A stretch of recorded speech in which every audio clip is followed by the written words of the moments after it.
the Women Changing the World podcast, a podcast on a mission to bring you some of the most amazing women I know who are doing incredible things to generally make the world a better place. From corporate sustainability to straight up magic and everything in between, you'll meet the real life humans who are birthing the new. I'm your host, Liz Best, and I'm here to amplify the stories and voices of women who are changing the world.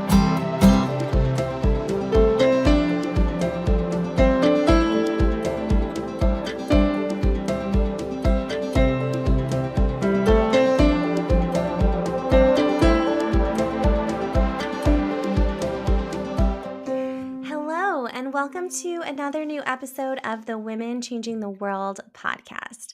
Today, I am so thrilled to be sitting down with Tiffany Yu. She is the CEO and founder of Diversability, which is an award-winning, entirely disabled run and led social enterprise to elevate disability pride.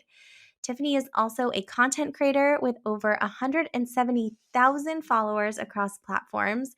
She is a 3-time TEDx speaker and has been named a TikTok API trailblazer and a LinkedIn top voice in disability advocacy. At the age of 9, Tiffany became disabled as a result of a car accident that also took the life of her father.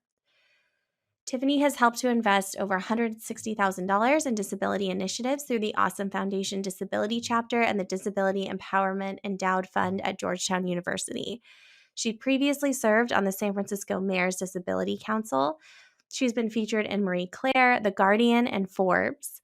She started her career in investment banking at Goldman Sachs and has also worked at Bloomberg and Sean Diddy Combs' Revolt Media and TV.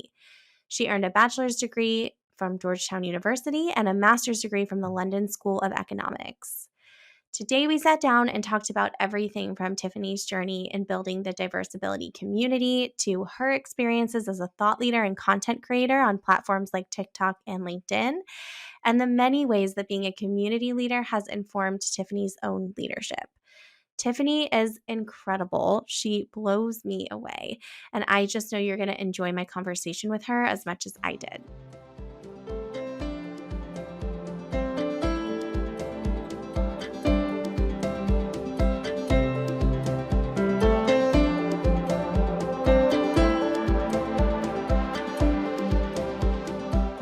Hello, and welcome to another new episode of the Women Changing the World podcast.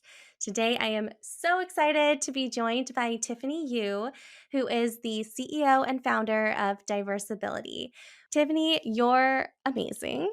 You are so amazing. I feel like I'm already choked up just reading your bio. I feel so honored to have you on the show. Welcome to the podcast. Please say hello to our listeners. Yeah. Hi, everyone. Thanks, Liz. Thanks so much for having me. Oh my goodness. The pleasure is all mine. One of the things I really love to offer space for on the Women Changing the World podcast is to let women who are doing incredible work. I mean, obviously you are like so much more than your bio, and also the things that you've done to this date are incredible. And I want to offer space for you to tell us a little bit about your story and how you came to be here. And again, really the invitation is don't feel the need to be brief. Like we would love to hear a little bit more about you, Tiffany, and how you came to be where we are today. Sure. It's like, where do I even start? But usually I start by sharing that I'm the youngest daughter of a Taiwanese immigrant, my dad, and a refugee from the Vietnam War, my mom. And being the daughter of Asian immigrants, I think, has started to make a little bit more sense in my story and the decisions that my family made. So I grew up in a suburb right outside of Washington, D.C. And at the age of 9, and this is actually what inspires a lot of my work, over Thanksgiving weekend, the day after my dad's birthday, we were involved in a car accident where he ended up passing away, and I ended up acquiring a slew of injuries, including permanently paralyzing one of my arms, breaking some of the major bones in one of my legs that would leave me in a wheelchair for a couple months, and much later being diagnosed with post-traumatic stress disorder.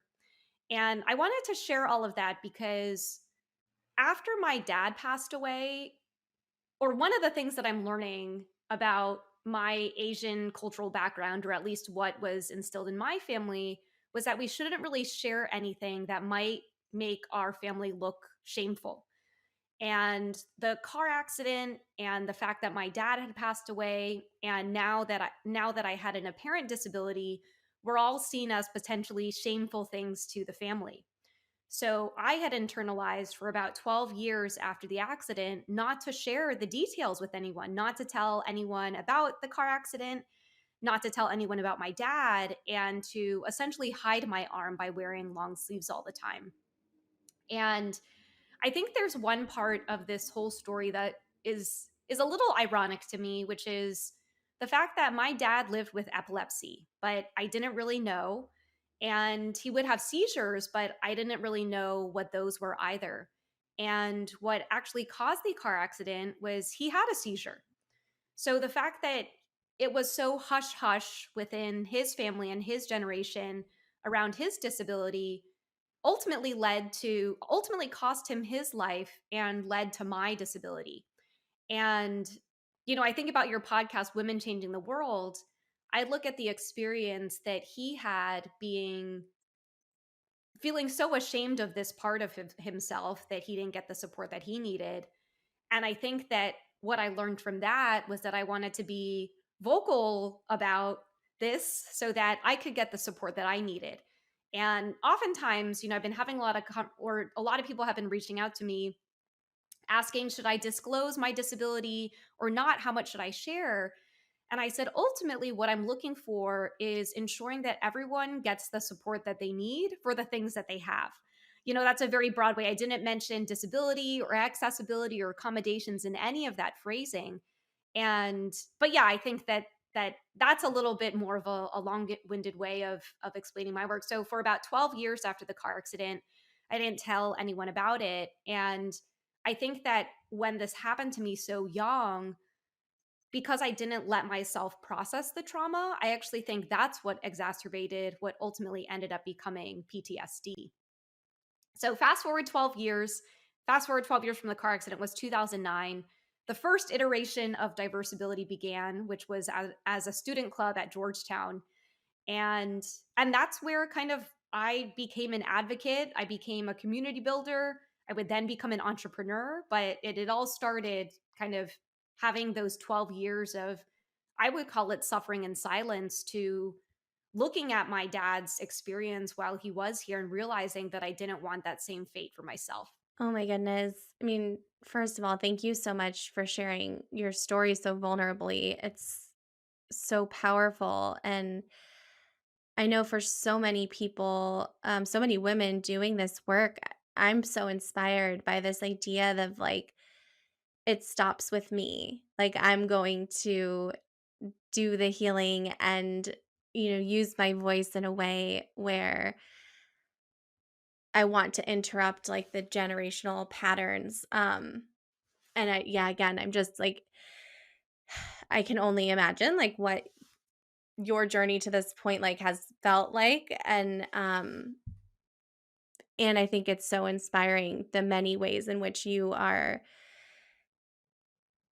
taking your experience and using it to empower so many other people around the world, to ask for what they need, and to claim what they need.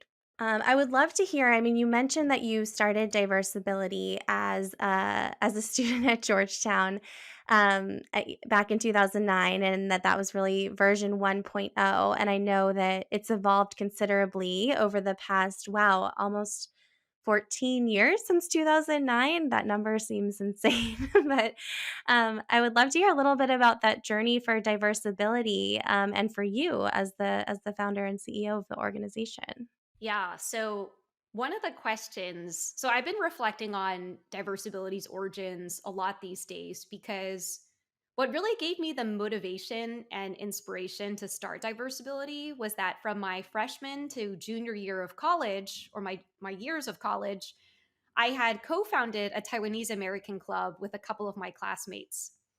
And so effectively, I had taken this experience from another part of my identity, which is being Taiwanese American. And I said, can we do the exact same thing, but for a disability identity? So what was interesting was, in my mind, I was just starting another club. I didn't really think anything anything like super meaningfully about disability other than that it was an identity that I had and there wasn't a disability club. So, and one of the things that I had found being in the Taiwanese American Club was up until I got to college, I didn't identify as AAPI or Taiwanese because I grew up being the only Asian family or one of a few Asian families in my neighborhood. And because there wasn't really other people to talk about being Asian American or Pacific Islander, I didn't really have a self image or a self identity around that. So joining the Taiwanese American Club not only rooted me in community, but I started to feel a sense of belonging and pride and culture around what it meant to be Taiwanese American. And I specify Taiwanese American because I think growing up in Taiwan and being Taiwanese American felt like different experiences to me. So, senior year, here I am. I have my full time offer in hand to go return to Goldman Sachs. And this is 2009, right? So, we're 1 year after the start of the 2008 financial recession. And I'm just like, I just feel really lucky that I have a job. I don't know why I needed to mention that, but actually, something very critical happened at Goldman, which during my internship, I felt like I actually had like a really tough internship, and every single week you could go in and talk to a recruiter who would get feedback from your groups as to how you were doing.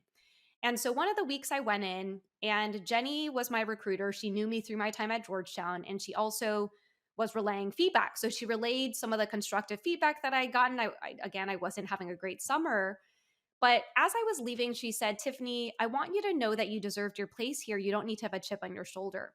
And what I appreciated about that, or what that effectively did for me, was it was like a call out in a way where she was like, I see that some part of your identity is making you think that you don't fit here. And I want you to know that you're here and you're going to do great.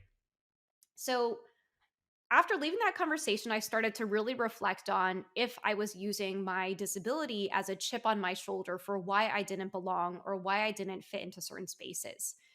And after Jenny gave me that feedback, it made me realize that I was operating below my potential. So it was kind of the combination of starting the Taiwanese club, but then also this experience in the summer internship where I felt like I didn't belong that made me come back into my senior year and say, I want to start this disability club. So one of the things I'll share is that I came up with this idea. I'm like, I'm going to start this disability club. And I reached out to two other disabled students that I knew at Georgetown. I just sent them an email. I said, hey, I noticed that we don't really have a club on campus for disabled students and maybe our allies, to join us. And so I emailed them and I didn't hear back. And I don't know if they were overwhelmed by the number of emails that they received, but I am now learning that silence is also an answer. So I was like, okay, that's strike one. Strike number two, I got introduced to someone on the Georgetown staff who was really passionate about disability studies. And I went to go meet with her and I said, hey, I want to start this club. And she goes, I love what you're trying to do, but it's too radical. I don't think Georgetown is ready for this yet. So that was kind of like strike number two. Like, one hand, I can't get disabled students. Second hand, I can't get Georgetown staff. And then I was like, I probably just need a third sign. And then at least I tried. So I got invited in October of 2009 to speak on a panel. And on the graduate side, they were looking at launching like a disability studies certificate. And so I got invited to speak on like a student panel there. And at the end of the panel, I said, I had this idea to start this club at Georgetown, like a disability club, but I don't think it's going to happen because I asked a couple of people and I just haven't gotten the amount of buy-in that I need to start a club or a community. And this graduate disability studies certificate event brought together all the DC area schools. So, like, a professor from American was like, I'm going to be part of your club. Like, Georgetown needs to have this. And then a student from Gallaudet handed me a sheet of paper where she actually wrote Diversability on the paper. So now I had this student from Gallaudet wanting to be in this club.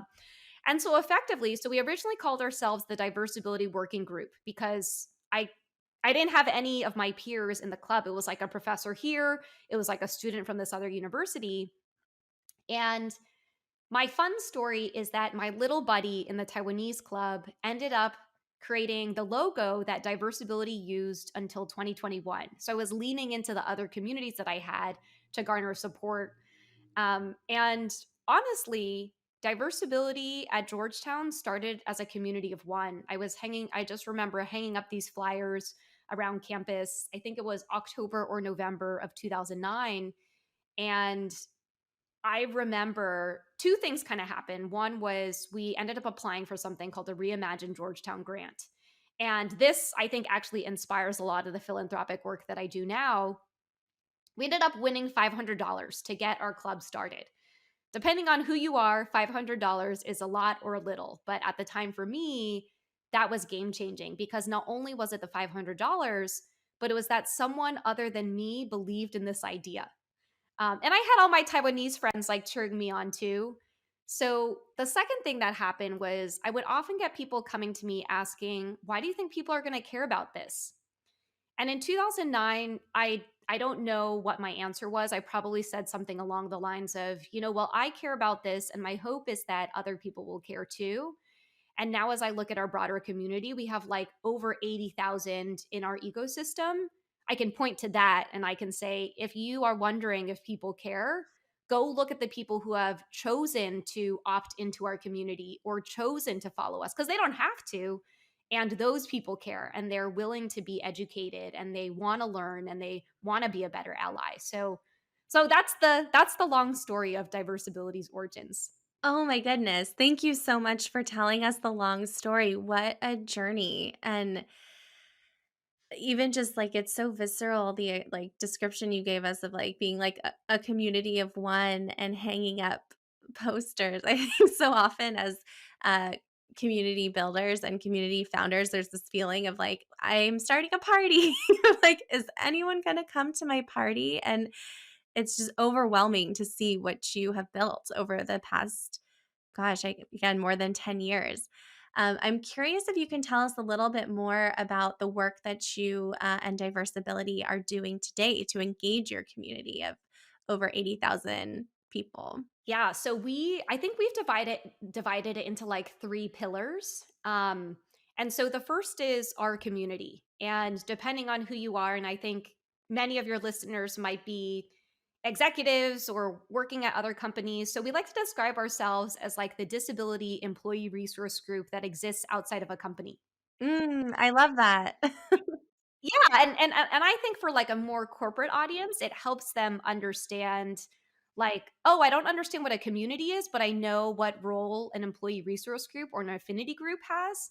So if you think about, and interestingly enough, after Goldman, I worked at Bloomberg and I got to pitch the creation and co-found their disability employee resource group.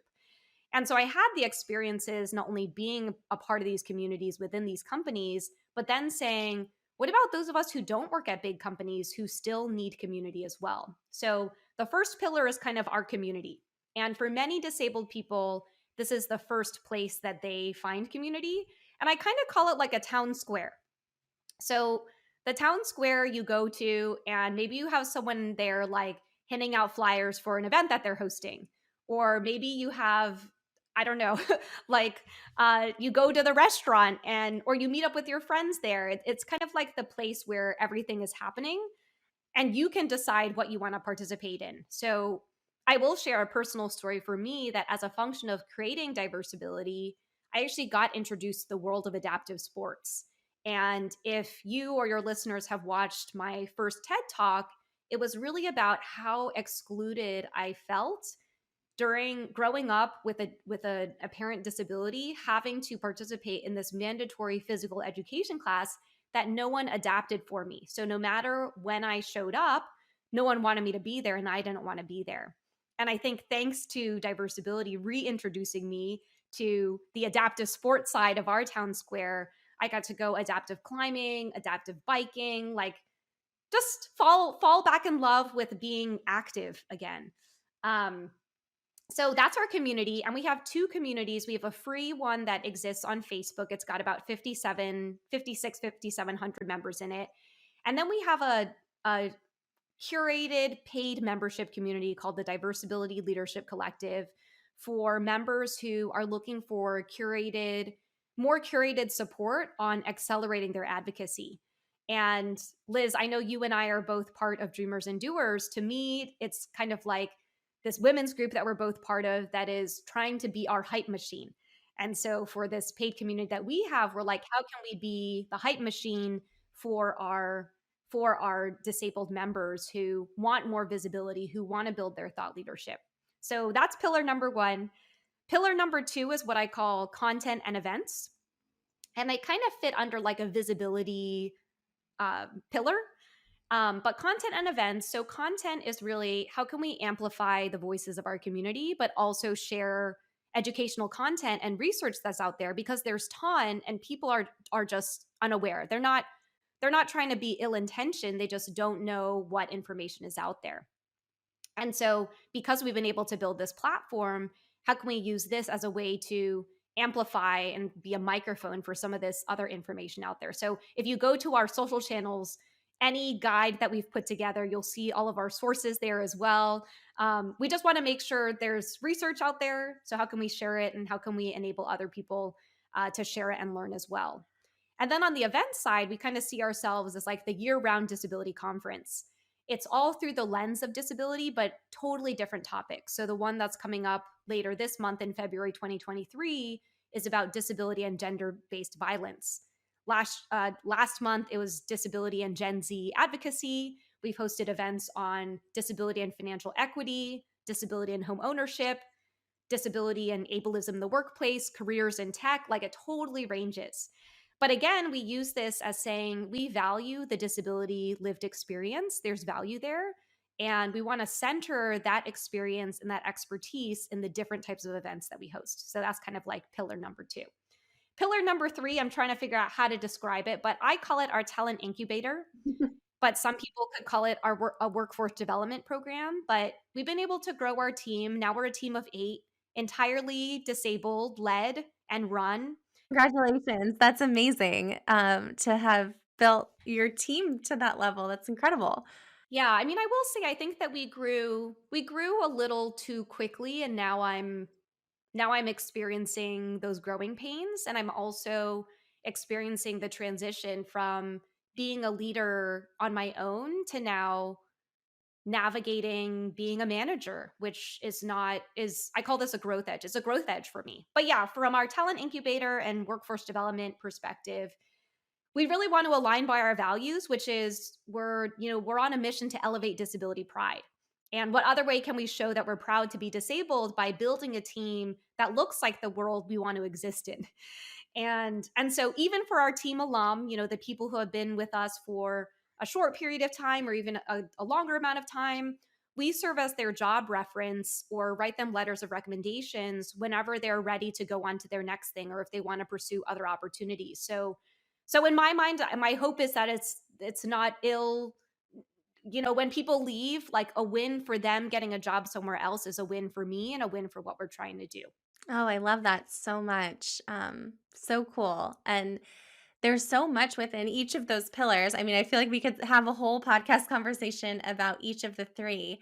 But the one I'd love to sort of dive a little bit deeper on is that middle pillar that you mentioned. I am such a fan of your anti ableism video series. I'm sure you have multiple answers to this question, but for the people who are listening who want to be better allies to disabled people and may not know how, I know you've created so much content on this topic.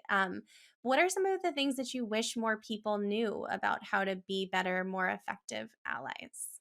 Yeah, so I think I'll break this down, uh, or I don't know how to break it down. I mean, I get asked this question a lot because I made a whole TikTok and Instagram and LinkedIn series on it.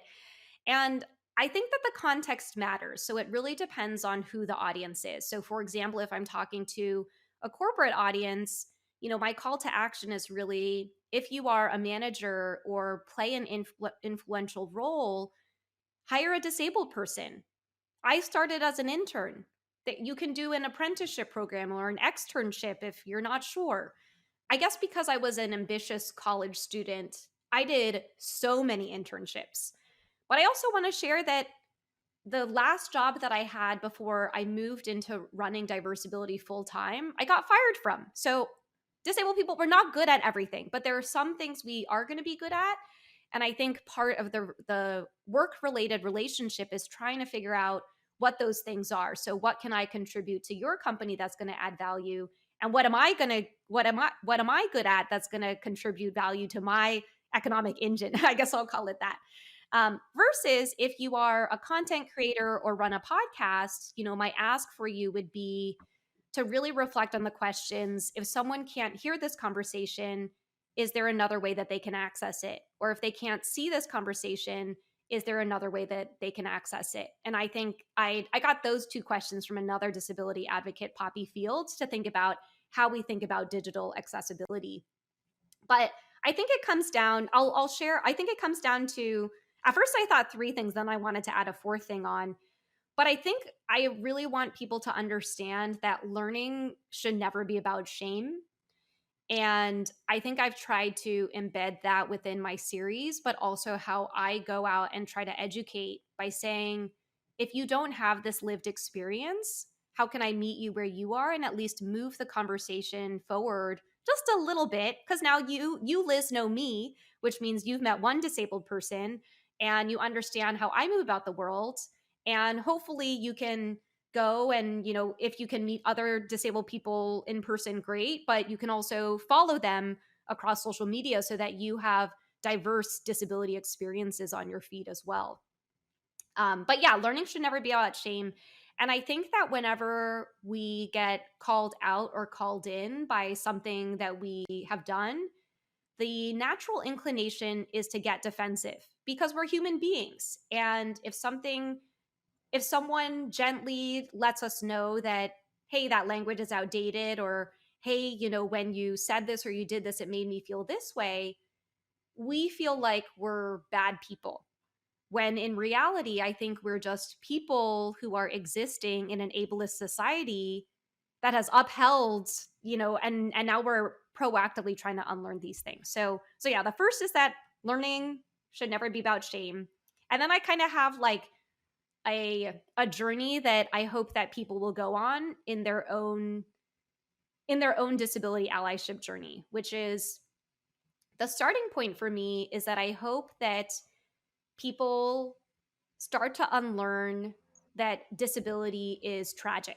So part of I think how we got to where we are, and if we think about what ableism means, ableism is when we think one person's body and or mind is better than another. And you could distill it down to we think someone is better because they don't have a disability. And what that means for us disabled people is that people think that our lives are tragic. So the base level is how can we do the work to unlearn that we think that a disabled person's life is tragic? And part of that is getting to know us, following us, seeing what disabled joy looks like. Some people call it crip joy. Then the second level is how can we learn that disabled people are human beings? And I know this seems like a simplified thing to say, but this goes a step above the disability is not tragedy. So disabled people are human beings. So what that means to me is that disabled people or some disabled people want to own homes, they want to get married, they want to have families, they want to build their career, they have dreams and aspirations. And I think that oftentimes when we either meet a disability advocate or we see a disabled person, we get so fixated on their disability that we forget that they have other aspects to their lives as well. And yeah, so my second level is seeing the humanity of the disabled person in the wholeness of their experience, which is why it was so interesting to me to open my like what am I about by saying I'm the daughter of Asian immigrants, because I do think that being the daughter of Asian immigrants influenced like not only how I viewed disability within my family unit, but how I had to break that intergenerational pattern like you were talking about. And then the final thing, and I learned this from another disability advocate named Stephanie Thomas, is how can we view disability as aspirational? And the best way for me to think about this is when the Nike Fly Ease shoes came out. So in my community, they were seen as like an adaptive shoe. They don't have laces, but everyone thought that the shoes looked cool. So my hope is that, and I think that there are a couple of these disability role models or disability possibility models. We can look at disabled people and, my future kids or my nieces will look at their aunt and be like, that's my cool aunt. I want to be like her when I grow up, right? In the wholeness of my identity. And I call that, and Stephanie, brought that to me and she said, yeah, how do we get to a point where we view disability as an aspirational experience in the wholeness and in our full humanity? That was a lot, I know. So hopefully your listeners can pick and choose what resonated with them. Oh my goodness. Well, thank you so much for so generously sharing all of it. And I have absolutely no doubt that you are going to be like the cool aunt or cool mom to future generations in your orbit. Yeah, I so appreciate you breaking that down in I feel like with one, that like overarching piece, but then two, that almost it feels like a journey, for people to go on, in terms of how they can be more supportive and painting the vision of what we're working toward, and what the end state that we aspire to can be. I'd love to talk a little bit more about your thought leadership and all the many incredible, amazing, inspiring ways that you've been showing. I mean, it's just amazing having been watching for, I guess, a couple years now, all the different ways you're showing up online. Um, Again, I feel like from a thought leadership perspective, just some of the work that you've done is incredible. So I'm curious, like what was sort of that initial spark that inspired you to really step more into content creation and thought leadership on platforms like TikTok and LinkedIn? Yeah, such a good question. I call these my branches of advocacy. So I feel like I spend the most time on diversability, but we've got a couple of other branches. And I guess the way I think about it, so as a kid growing up now with a paralyzed arm, I had to learn how to life hack. I learned how to, I don't know, let me think. I learned how to put a necklace on with one hand. I learned how to retie my shoelaces. And so I bring that up because it's that level of creativity and I call it life hacking that translated into my advocacy world. So with in advocacy, I guess the way I think about it is where are my spheres of influence and where do I have an opportunity to make some additional impact? So if we look back at Diversability, as this disability employee resource group, for me that's really tackling the cycle of social isolation and social exclusion that many disabled people are subjected to. So then I was like, okay, now I got my community. Then I said, hey, I started my career in financial services. I made a lot of money right out of college. And how can I reinvest some of that back into my community? And that's where the Awesome Foundation Disability chapter started in 2017. And we award $1,000 monthly microgrants to disability projects. So in 2020, as most of us were turning online, I said, well, if we're all going online, like I'm going to go online too. And I think there's been a transition, but this is like, that's why I kind of wanted to share, like I've had to learn how to be so adaptable and flexible because I'm in this disabled body. And as an advocate, I think I've also had to learn how to translate that into different mediums as well. So I did miss one. So sorry. In 2019, pre-pandemic, I started, or a couple years before that, I started showing up at meetings of the Mayor's Disability Council in San Francisco. And after a couple of meetings, they came to me and they said, hey, I really appreciate the comments that you're sharing. And I was just a member of the public, just sharing my opinion. They came and they said, do you want to join the council? And I had actually envisioned that in 2024, like a 5-year plan, maybe one day I would be lucky enough to be appointed by the mayor to join this disability council. So for me, that was kind of pivoting and saying, okay, here's an opportunity to get civically engaged in my local city. I was living in San Francisco at the time. And I got appointed by Mayor London Breed, who's the San Francisco mayor in 2019. And even while I was in there, I thought about what influence do I have being on this mayor's council? I can write letters to the mayor or we can write resolutions for the supervisors and they have to respond. I'm not just a member of the public anymore. So really kind of leaning into that. So 2020, I turned online as many of us did. And I will say, or I guess what I'll share, I got invited to participate in a program called Learn on TikTok. And what they were trying to do, and this was July 2020, what they were trying to do was they were trying to make TikTok a place where you could go and consume educational content while you were still at home. And Liz, I don't know if you know Ko Im, another dreamer and doer, but Ko and I did the program together, which was actually really fun. It helped solidify our friendship. Most of her content was mindfulness related because she's trained as a yoga instructor and she's really passionate about healing. And most of my content was disability related. But interestingly enough, my content actually all started as me showing how I navigated daily life doing things with one hand. So here's how I open a package, or here's how I crack an egg. And then in December of 2020, I transitioned into, showing people how I do things with one hand is a different type of advocacy content. It's very specific. I'm grateful to meet the other people who have my injury and occupational therapists and stroke survivors who were learning from my content. But I also felt like that it was a different type of advocacy. Like I have no, and actually I might start resharing some of that on Instagram. But I thought about kind of what I had been doing at Diversability since 2009. And then, even with the Mayor's Disability Council and Awesome Foundation Disability Chapter.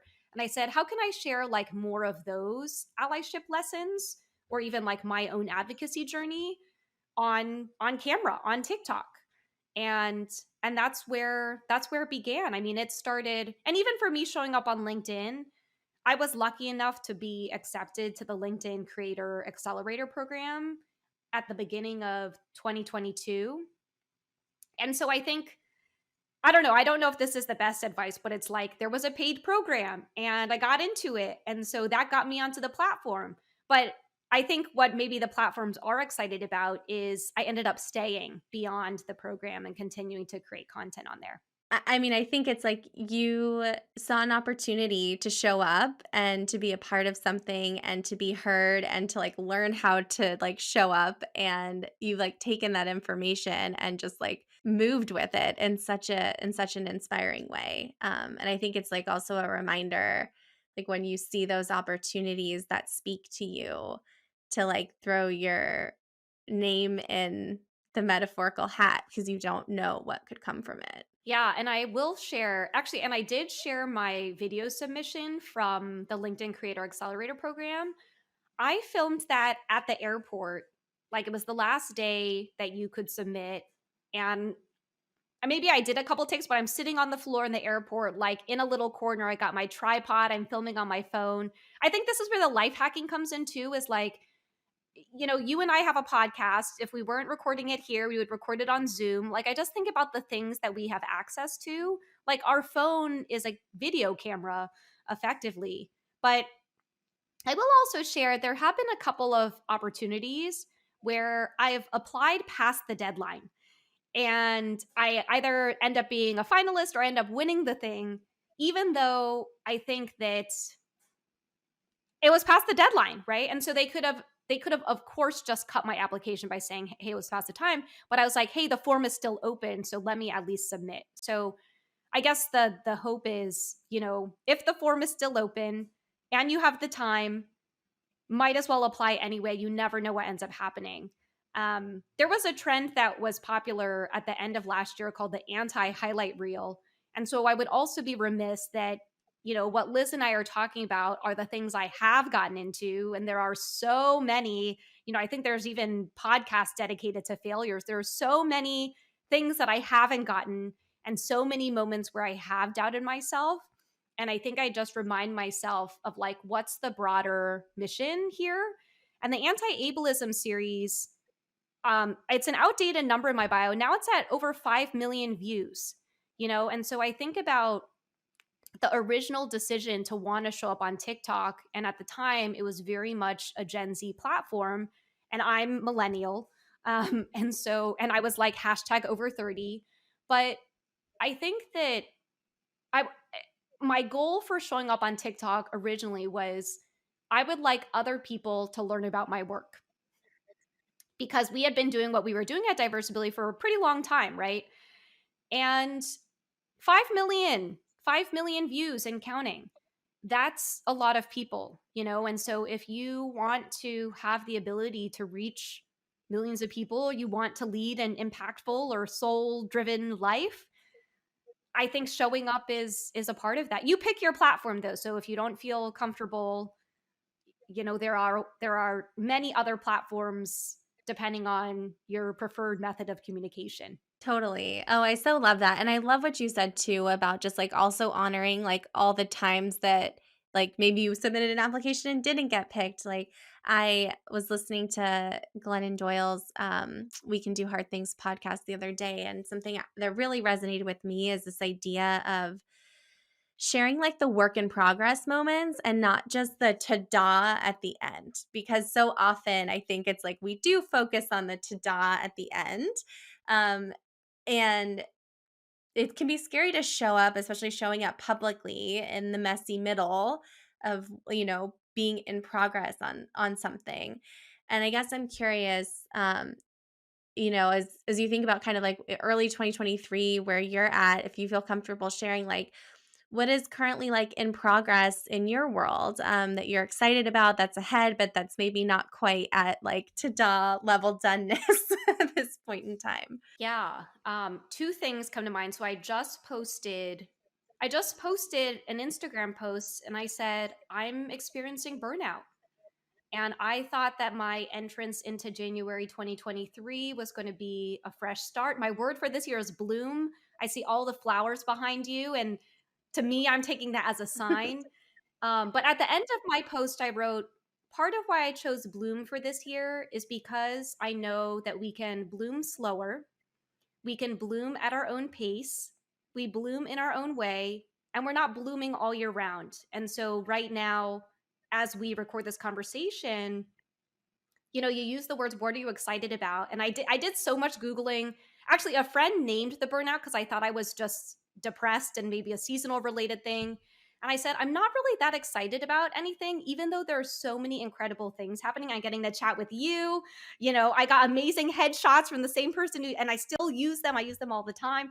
Um, but I'm not having very low lows. And then she actually said to me, she said, oh, I think that might sound like burnout. So this past weekend I spent some time kind of researching, you know, what are some signs of what burnout looks like, how can I fall in love with life again and find my passion. So that's part of the behind the scenes, and that's part of what I am showing up on social media as, because I think that yeah, I think that I don't I don't want people to think it's all great, but I also know that this is not where my story ends. I think this is oftentimes what I tell people, because if I think back, and then I'll answer your question. If I think back to 9-year-old Tiffany, I am heartbroken and horrified at what she had to experience. And I will say that for many, many years, maybe even that 12-year period after, I saw no light at the end of the tunnel. But what I am learning is that that wasn't the end of my story. And part of why I can sit in spaces of light is because I also saw the darkness, right? And we have to exist on that spectrum. So, one of the things that I wanted to share about why I moved to Los Angeles is that I have a longer term dream to figure out some way to get involved with the legacy of the LA 2028 Olympic and Paralympic Games. And I know I've mentioned this a lot throughout the conversation. I know you look excited. I don't have like super, super exciting news. But I have recently been asked to join an advisory group that is called the LA 28 Local Hire and Workforce Development Working Group. And so it's an advisory body that reports into LA 28. And at least my specific working group is really ensuring that who we hire to work at LA 28 really represents what Los Angeles looks like. So it's a volunteer role, but I think it's amazing that after 6, 7 months of moving to Los Angeles, I now have the capacity to serve in a different way, similar to what I did in San Francisco. And yeah, so if anyone on here has any connections to LA 28, or I've got 5 years until the games happen. So I'm planning early, but again, I come back to thinking about impact, and TikTok and reaching 5 million views is amazing, but I can't imagine a bigger event that plays a role in terms of really shaping and moving forward the conversation on disability inclusion. Oh my goodness. You just gave me the chills, Tiffany, when you shared that. I have no doubt that before 2028, we will find an opportunity for you to get plugged in to the Olympics. I am such an Olympics fan. I feel like it's such a cool event that brings the world together in such an inspiring way. So I will be keeping my eyes and ears open for any dots that I can connect on that front. I want to be respectful of your time, and I 100% would love to talk to you for hours.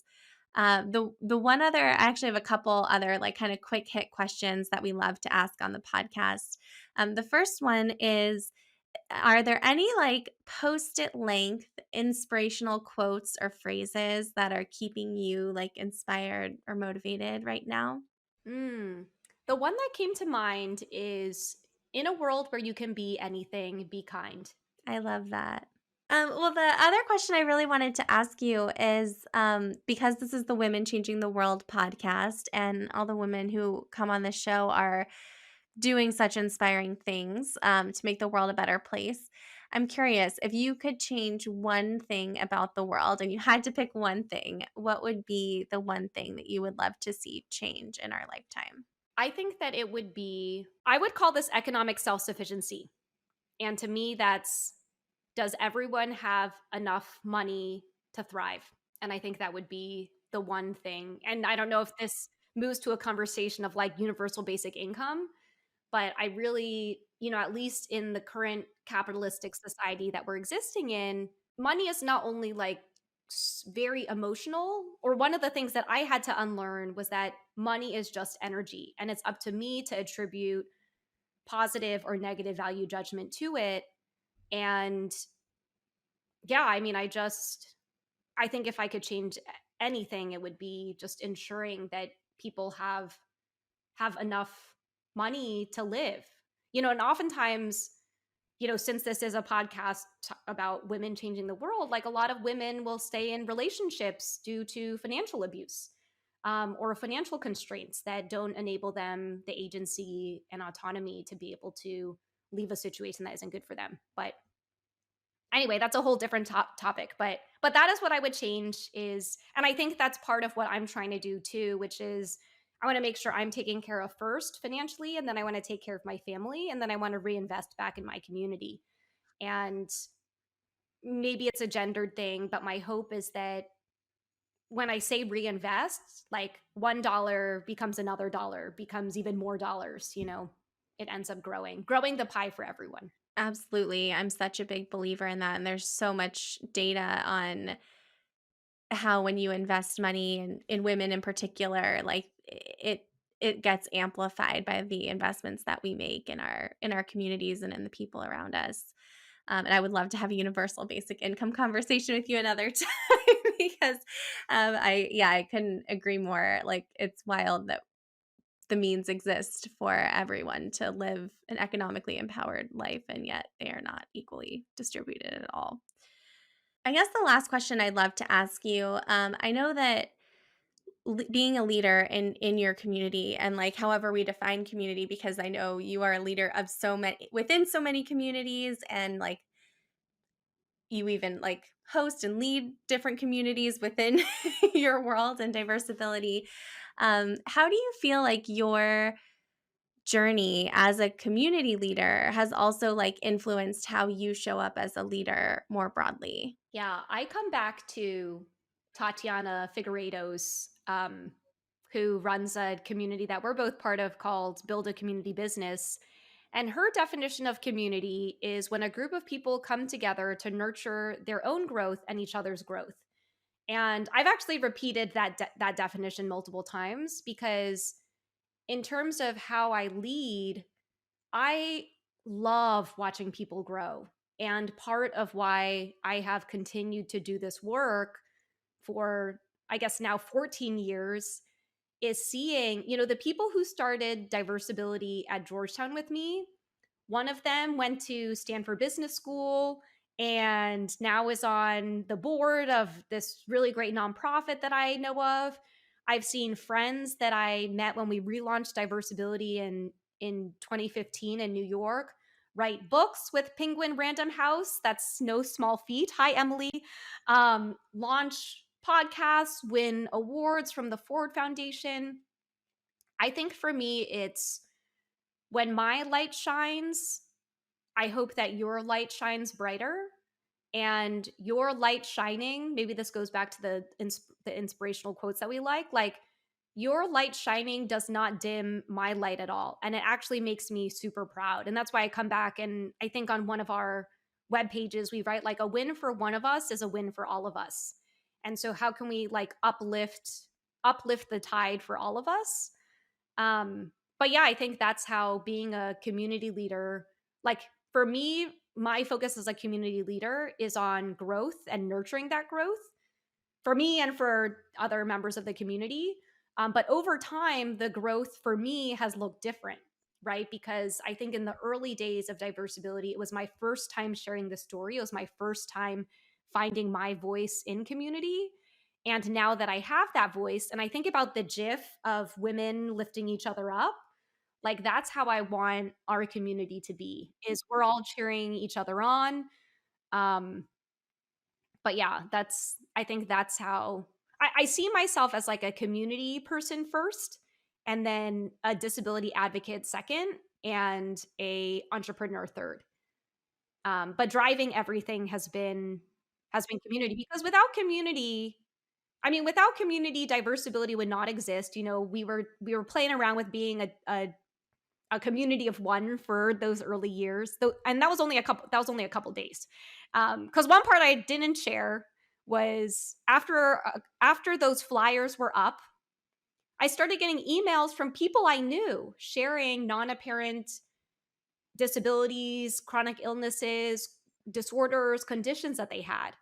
And that's how I knew that we were doing something that would serve a lot of people who maybe I didn't initially target, but because of these flyers they did. But yeah, I think that community is everything. Like I even think about now as a leader, how I get through, it's having access to communities like Build a Community Business or Dreamers and Doers. I just joined another one called the Millennial Manager Collective, which which I had a situation and I brought it up there, right? And so I go to these different communities for different things, and they fill different parts of my cup. I love that so much. And any and all shine theory references are so appreciated on this podcast. I'm such a believer in this like idea that like our lights are like mutually reinforcing, and just so appreciate your sharing that perspective. So for people who are listening who are as like in love with you and the work that you're doing as I am, what's the best place for people to follow along, keep up with you, and keep in touch? Yeah. So if you want to follow me, remember that once you've met one disabled person, you've met one disabled person. So I hope you follow a lot of other people. But you can follow me across social media at I'm Tiffany Yu. That's the letter M, or sorry, the letter I, the letter M, followed by my first and last name. And then we always welcome people following Diversability. It's very different content across both platforms. Diversability is more community oriented, lots of educational content. And you can follow Diversability at Diversability. And I think they will be in the show notes. Yeah, definitely. We'll include all the links in the show notes. Thank you so much, Tiffany, for this time and this conversation. I so appreciate it. I so appreciate you. And it was just, again, such a privilege to shine a light on you and the work that you're doing in the world. And I'm excited for all of our listeners to now know you as well a bit. Yeah, thank you so much for having me on. Thank you so much for tuning into this episode of the Women Changing the World podcast. Please rate and review the Women Changing the World podcast on Spotify, Apple Podcasts, or Google Podcasts, and don't forget to subscribe for future episodes. You can find me on Instagram. My handle is liz.best, that's lis.best, or you can find me on LinkedIn by searching my name, Liz Best. Join my mail list by visiting elizabethbest.com/monthly meditation, and you'll receive all the latest updates on events, retreats, and opportunities to work with me, plus a monthly love note from my heart to your inbox. I am so excited to keep in touch, and I'll see you in the next episode.